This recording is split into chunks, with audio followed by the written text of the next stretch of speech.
I'm so excited to finally show you the very first copy of Eat Like a Sardinian, Live to 100.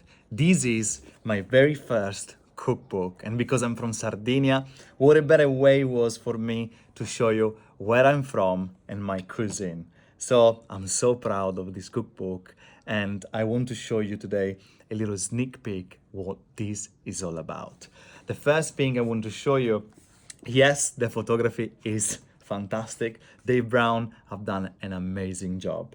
But I want to show you as well how we divide the chapters. Think about like an Italian menu. So we have an aperitivo and antipasti, then we have pane e pasta, primi, secondi, contorni e verdure, then we have a little sweet treat, so la dolce vita.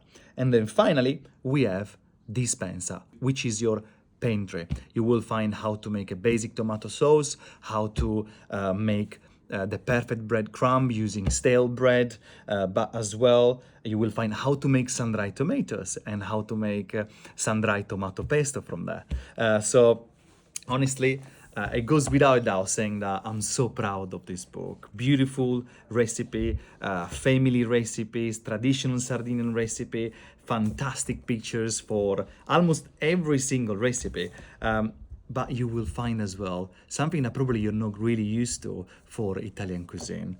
Because Sardinia has been influenced from Arabic cuisine, from Spanish cuisine, and in fact you will find things like paella. Look how beautiful is this. This one is paella algherese. So a paella from Alghero, a little town from the north of Sardinia.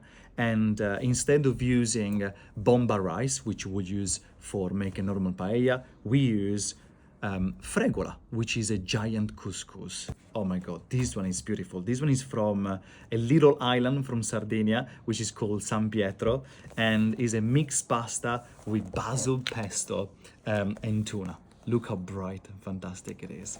But as well, you will find things like bread, fresh pasta, sourdough. Look at this one. This one almost like has the flavor of a panettone with saffrons, sultans, orange zest, a bread perfect for the morning with your jams. Speaking of jam, there is a fantastic lemon jam inside. I have to say, it's a book that is perfect for everyone, for every season. And if you want to bring a little bit of Sardinian sunshine to your table, to your life, then you shouldn't look further than buying this beautiful Eat Like a Sardinian, Live to 100 cookbook. I'm sure you all will love it.